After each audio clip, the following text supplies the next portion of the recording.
Om Swastiastu. Selamat pagi anak-anak. Untuk pembelajaran hari ini, Ibu akan melanjutkan yaitu tentang Purana. Seperti yang anak-anak ketahui bahwa Upaweda itu ada 5, yaitu Itihasa, Purana, Arthasastra, Ayurveda, dan Gandharva Weda.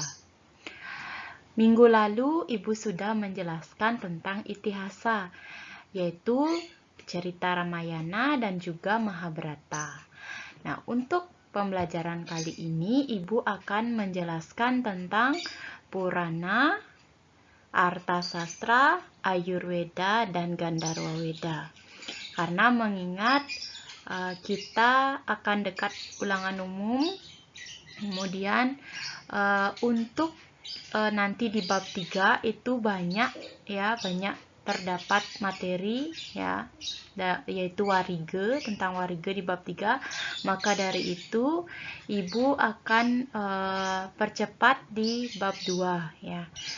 Untuk hari ini kita membahas 4 bagian Upaweda, yaitu Purana, Arthasastra, Ayurveda, dan Gandharva Weda.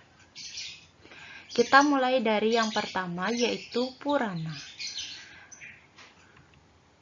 Purana, ya, kalau berbicara tentang Purana, kata Purana berarti tua atau kuno.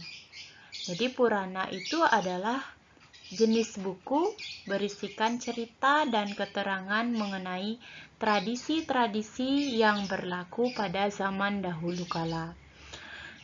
Bisa dikatakan Purana itu adalah cerita-cerita kuno mengenai tradisi-tradisi yang berlaku pada zaman dahulu.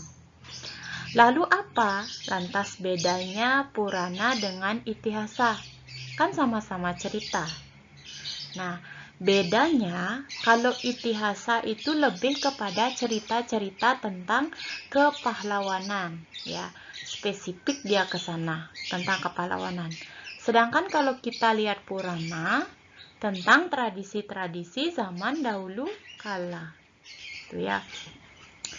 Jadi titik pembedanya yaitu kalau Itihasa tentang kepahlawanan, lebih mengkhusus dia tentang cerita kepahlawanan. Kalau Purana bisa jadi dia itu tradisi, bisa jadi dia tentang cerita-cerita atau mitologi para dewa, bisa jadi tentang cerita tentang penciptaan alam semesta dan lain sebagainya, yaitu tentang Purana.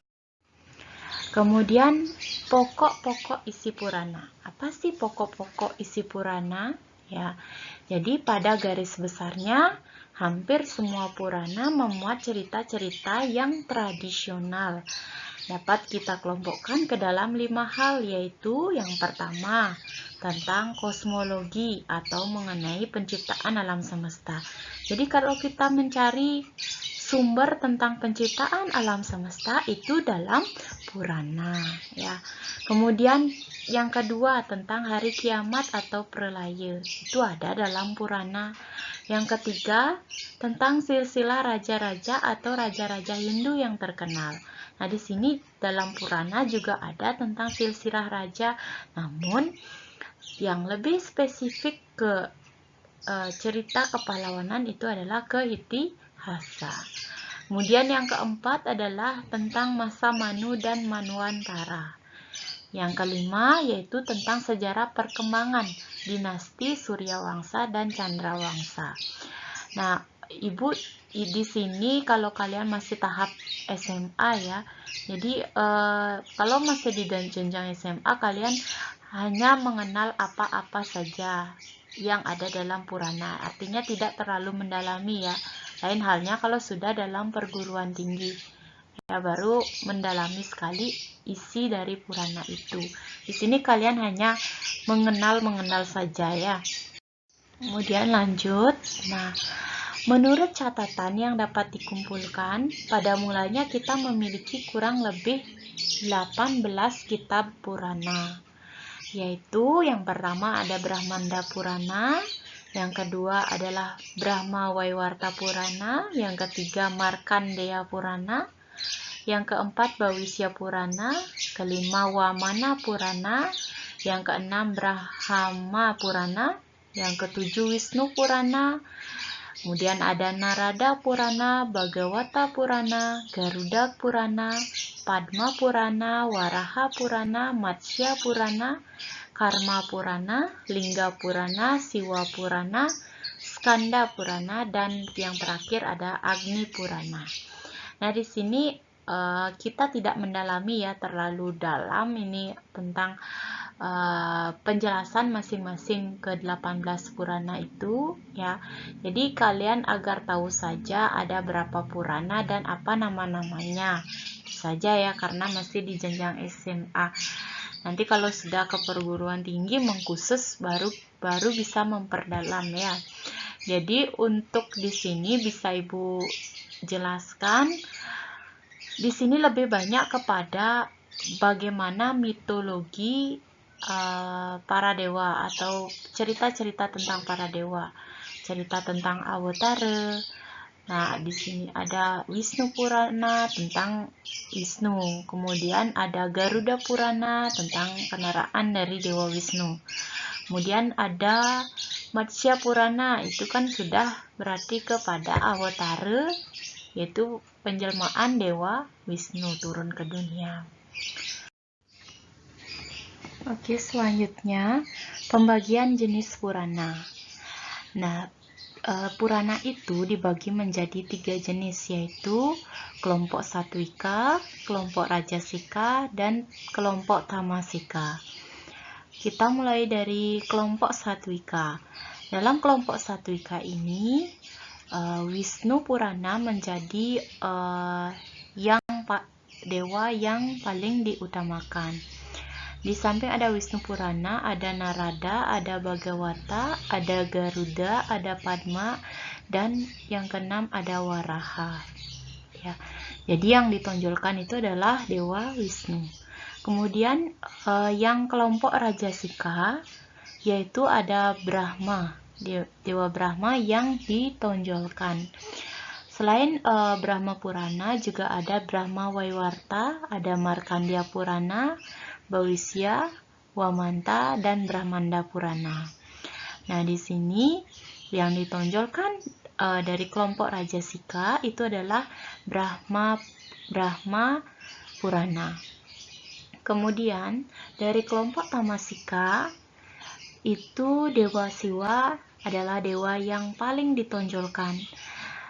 Selain Siwa Purana juga ada Lingga Purana, ada Skanda Purana, ada Matsya Purana, ada Agni Purana, dan yang keenam ada Kurma Purana. Jadi Dewa Siwa yang ditonjolkan. Nah, di dalam kita mempelajari Purana ya, jika ingin mendalami Purana tidak boleh setengah-setengah. Dalam artian misalnya kita hanya mempelajari Wisnu Purana saja, berarti Dewa Wisnu yang ditonjolkan. Nah, di sini akan muncul dia sekte-sekte atau istilahnya itu lebih menonjolkan satu dewa saja. Yang diharapkan dalam kita belajar agama Hindu, kita harus ke semua dewanya ya. Jadi tidak boleh menonjolkan salah satu dewa itu. Selanjutnya adalah Arta Sastra. Apa itu Arta Sastra? Arta Sastra artinya ilmu tentang politik atau ilmu tentang pemerintahan. Nah, siapakah yang menulis kitab Arta Sastra ini? Jadi yang menulis kitab Arta Sastra yaitu adalah Resi Kautilya atau lebih dikenal juga dengan nama Chanakya. Resi Kautilya atau Chanakya dapat kita anggap sebagai bapak ilmu politik Hindu ya. Jadi ingat, Resi Kautilya ini yang menulis kitab Arta Sastra. Bisa kita anggap Resi Kautilya ini sebagai bapak ilmu politik Hindu. Nah, anak-anak, ya, apa yang melatar belakangi Resi Kautilya menyusun kitab Arthasastra? Dengan kata lain, mengapa sih Resi Kautilya ini bisa menyusun dia kitab Arthasastra? Itu dikarenakan adanya keadaan politik di India pada zaman itu sedang kacau, kemudian banyak terjadi korupsi dan rakyat menderita. Kalau pemerintahannya sudah korupsi, pastinya rakyat akan menderita.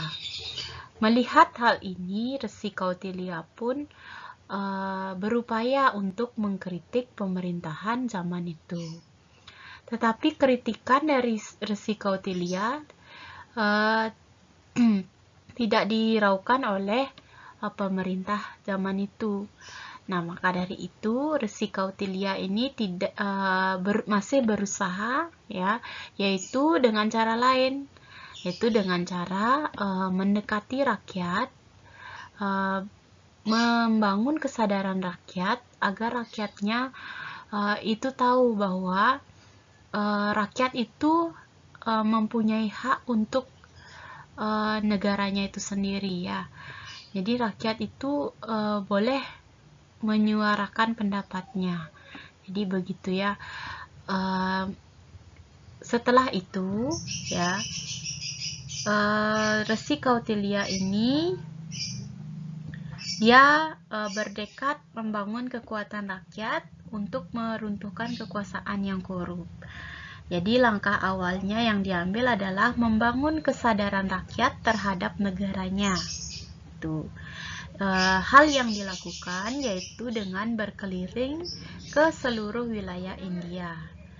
Jadi setelah kesadaran rakyat itu terhadap negaranya itu dibangun, beliau mengajarkan tentang kekuasaan, merebut kekuasaan, mempertahankan kekuasaan, dan memfungsikan kekuasaan. Itu sebagai instrumen dalam kesejahteraan sosial. Nah, setelah itu lama-kelamaan pemerintahan yang korup bisa dijatuhkan oleh Resi Kautilya bersama rakyatnya.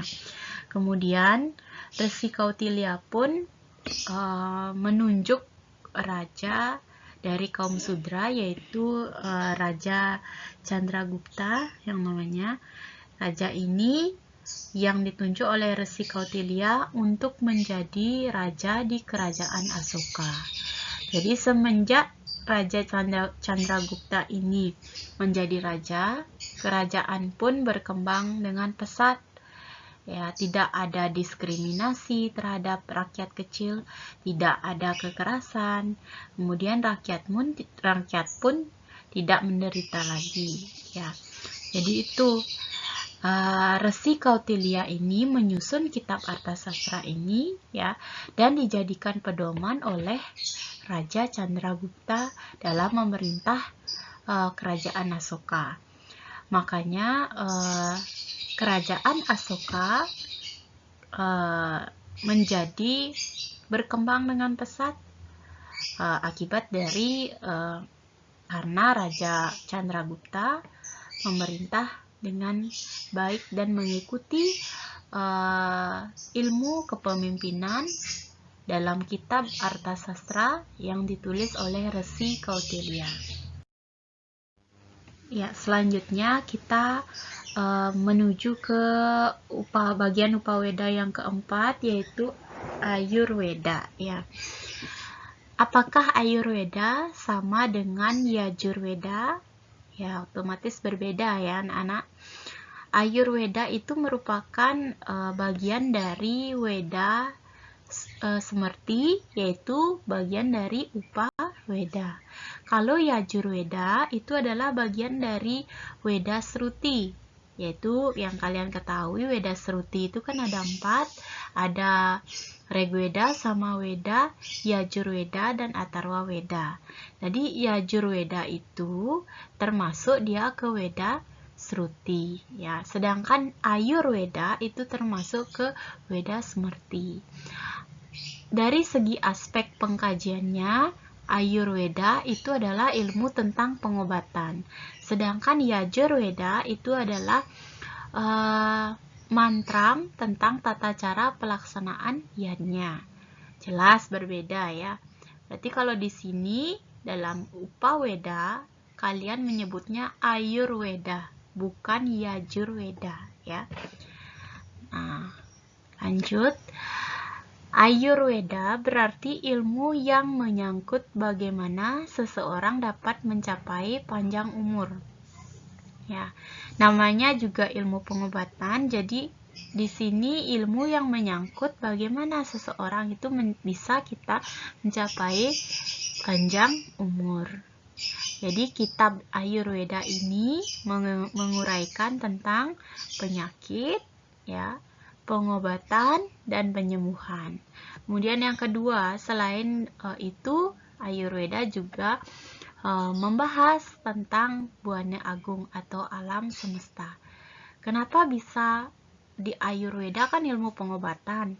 Kenapa bisa mempelajari juga Buana Agung?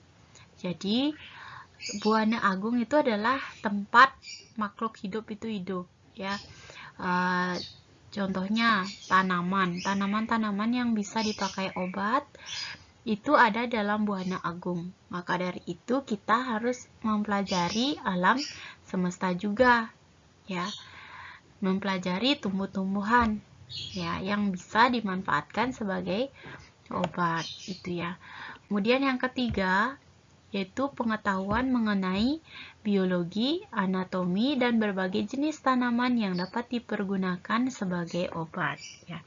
Jadi, Ayurveda ini adalah sumber dari ilmu kedokteran, ya. Jadi, terutama yang tanaman-tanaman herbal. Ayurveda ini jauh ada sebelum ilmu kedokteran itu ada, ya. Jadi, zaman dahulu itu ketika orang sakit itu pasti memanfaatkan tanaman-tanaman herbal. Dulu mencari dokter itu susah. Nah, dengan memanfaatkan tanaman-tanaman yang ada di alam semesta, ya, orang kita, leluhur kita zaman dulu itu bisa dia mengobati penyakit. Dan makanannya pun masih alami, ya, memetik dari alam. Sedangkan kita di zaman sekarang ini mengkonsumsi banyak yang instan, mie instan, kemudian masih banyak makanan instan yang kita konsumsi, ya, itu akan juga berbahaya bagi tubuh kita, ya. Kalau orang zaman dulu walaupun dia hanya makan ketela pohon, kemudian makan juga sayur ketela itu, ya, yang memetik dari alam, itu pasti sehat karena tanpa yang namanya pestisida dan juga bahan pengawet, itu ya. Jadi itu Ayurveda, berbagai jenis tanaman yang bisa kita pakai sebagai obat. Nah, kemudian Ayurveda ini dibagi menjadi 8 bidang, yaitu Salya. Kita mulai dari yang pertama, yaitu Salya. Salya itu adalah ilmu tentang bedah dan tata cara penyembuhannya. Jadi dalam kitab Ayurveda itu ada yang namanya bagian-bagiannya, yaitu pengkhususan ilmunya. Yang pertama itu adalah Salya, ilmu tentang bedah dan tata cara penyembuhannya. Kemudian ada yang kedua, ada Salakya, yaitu ilmu tentang berbagai macam penyakit. Kemudian Kaya Cikitsa itu adalah ilmu tentang jenis dan macam obat-obatan. Kemudian Buta Widya itu adalah ilmu pengetahuan psikoterapi. Kemudian Kauma Brabdya yang artinya ilmu tentang pemeliharaan dan pengobatan penyakit anak-anak, termasuk juga cara perawatannya. Jadi anak-anak itu lain dia cara pengobatannya, ya, otomatis cara dosis dalam memberikan obatnya pun berbeda, ya. Itu namanya Kauma Brabdya. Kemudian yang Selanjutnya ada Agada Tantra yang artinya ilmu tentang pengobatan atau toksikologi. Kemudian rasa Yaman Tantra, yaitu artinya tentang pengetahuan kemukjizatan dan cara-cara pengobatan non-medis. Kemudian yang terakhir ada Wijikarana Tantra, yang artinya ilmu tentang pengetahuan jiwa remaja dan permasalahannya. Jadi untuk ini kalian hanya mengenal saja apa-apa saja kitab yang ada dalam Ayurveda ya. Jadi tidak terlalu mendalam sekali, agar kalian tahu saja ya pengenalannya. Kemudian kita lanjutkan kepada bagian Upaweda yang terakhir, yaitu yang kelima, ada Gandharwa Weda.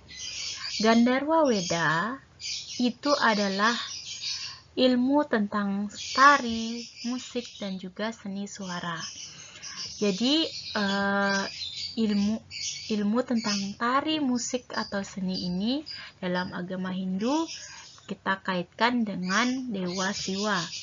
Yang terkenal dengan Dewa Siwa ini terkenal sebagai Nataraja atau dewa atas ilmu seni. Jadi di sana ada tarian Siwa Nataraja ya. Jadi itu gerakan Dewa Siwa yang bergerak, yaitu memutar alam semesta yang kosmik. Itu artinya ilmu tentang seni, musik, dan suara. Jadi di sini dalam buku paket tidak terlalu banyak ya disebutkan. Yang terpenting kalian mengetahui kalau Gandharwa Weda itu adalah ilmu tentang tari, musik, atau seni suara. Ya, jadi hanya pengenalan dalam tingkat SMA ini, hanya pengenalan ya. Jadi seperti itu untuk pembelajaran hari ini, yaitu tentang pemberian materi dari Ibu cukupkan sampai di sini. Jadi untuk bab 2 kita telah menghabiskan materinya ya. Jadi untuk selanjutnya kita akan bertemu pada bab 3, yaitu Warige, yang pembahasannya itu lebih banyak ya. Jadi untuk Upaweda Ibu cukupkan sampai di sini. Ibu tutup dengan Paramesanti. Om Santi Santi Santi.